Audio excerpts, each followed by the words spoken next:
This is part 4, Hominid Origins for Rise of Civilization. So we're talking about Homo habilis. Were we great hunters running around with our little stone tools?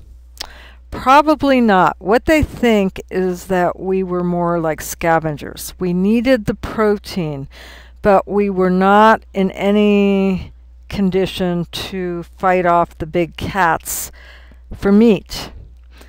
So what we think happened is that they would wait. The big cats, the lions, the tigers, the bears, whatever, would kill the game. They would get full. Then you have the secondary animals coming in, like the hyenas and jackals.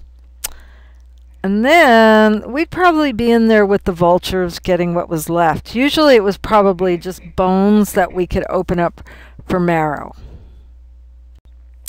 So these are pictures from my trip to Africa in 1988. I was actually on a horseback riding trip for 16 days in Kenya. The last part we went by jeep into the Masai Mara Game Reserve. So here you have a lion killing a zebra.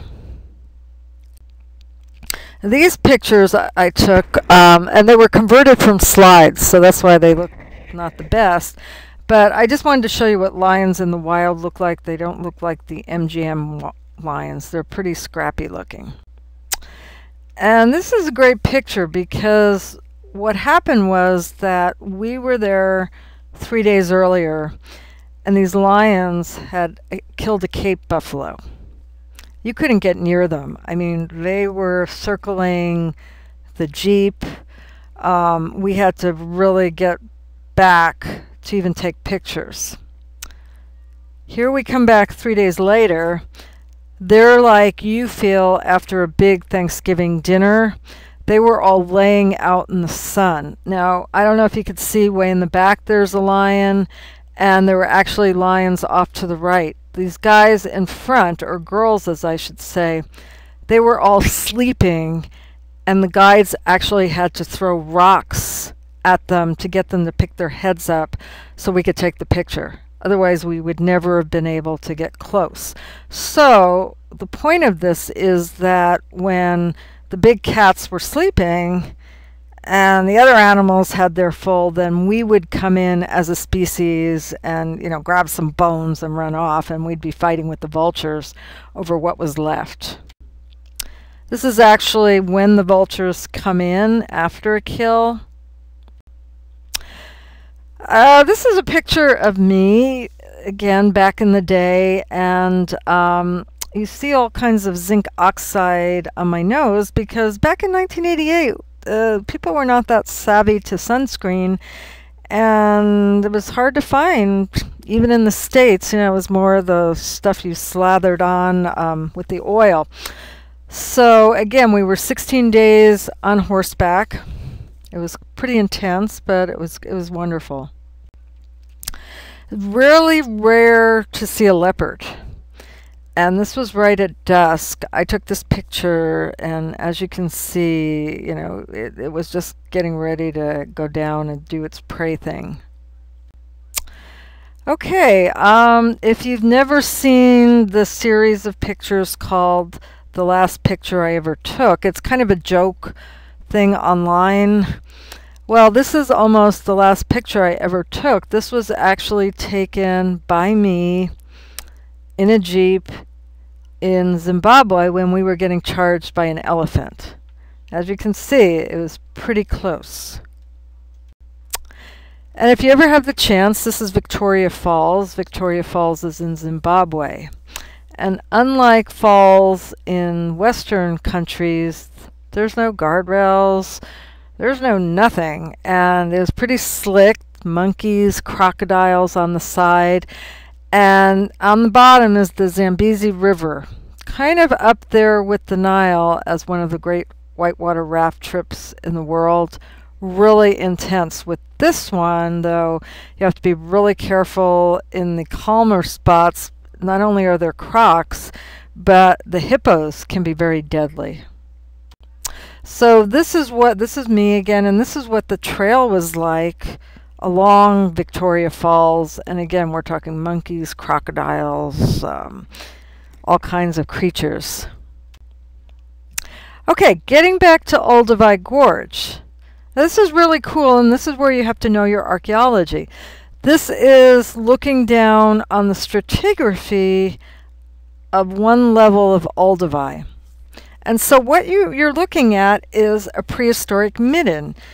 And this is the first evidence on the planet that we have of people going back to a central place, meaning that they were breaking open the bones for marrow, they were making their little tools, and they were hanging out somewhere, because we don't find any evidence of that anywhere else.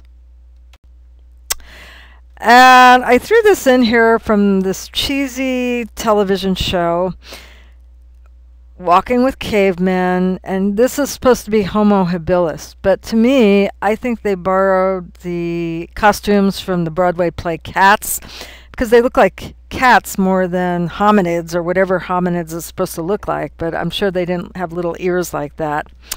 Must have been a low-budget show. Okay, I threw these in for fun, you know, just how we have all these images of cavemen and cave women. Okay, who's next? Homo erectus. And what is Homo erectus's claim to fame? This is what you need to know.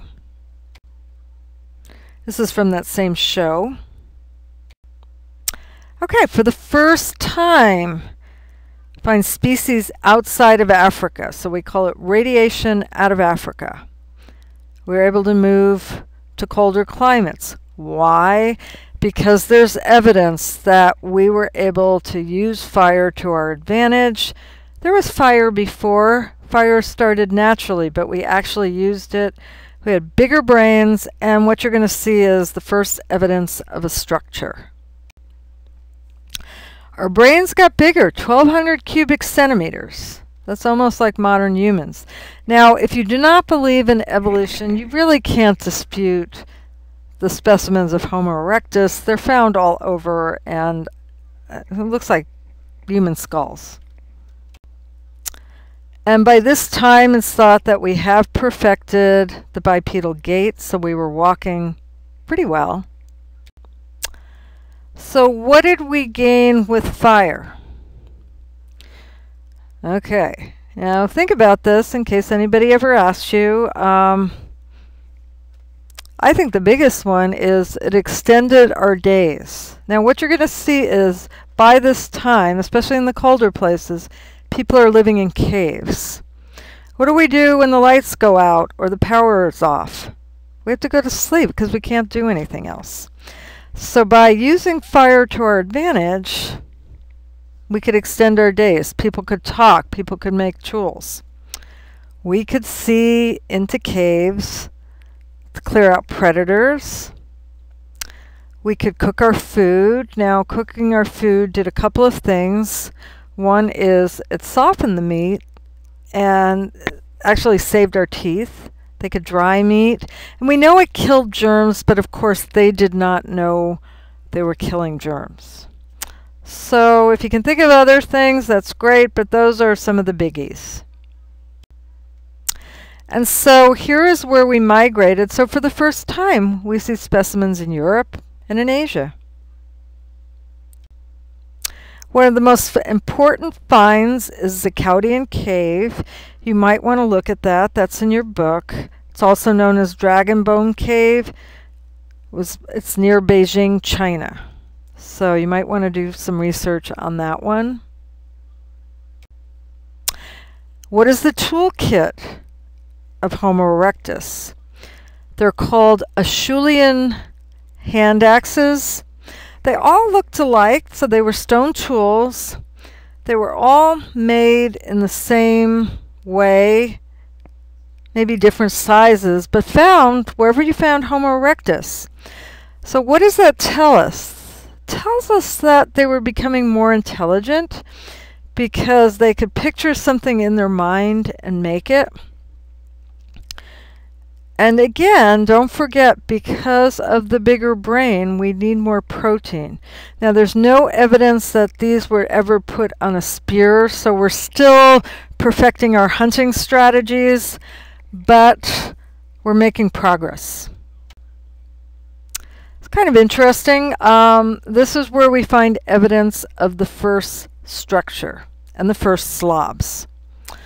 It's found in Terra Amata, France. Now, what you're seeing is, now think of, if you don't see the posts sticking up and the grass or these twigs, picture just looking down on the floor. The posts sticking up and the other stuff sticking up is what they recreated, what they think it looked like. But on the actual stratigraphic level, what they found is hearths. They found places where these poles were put in.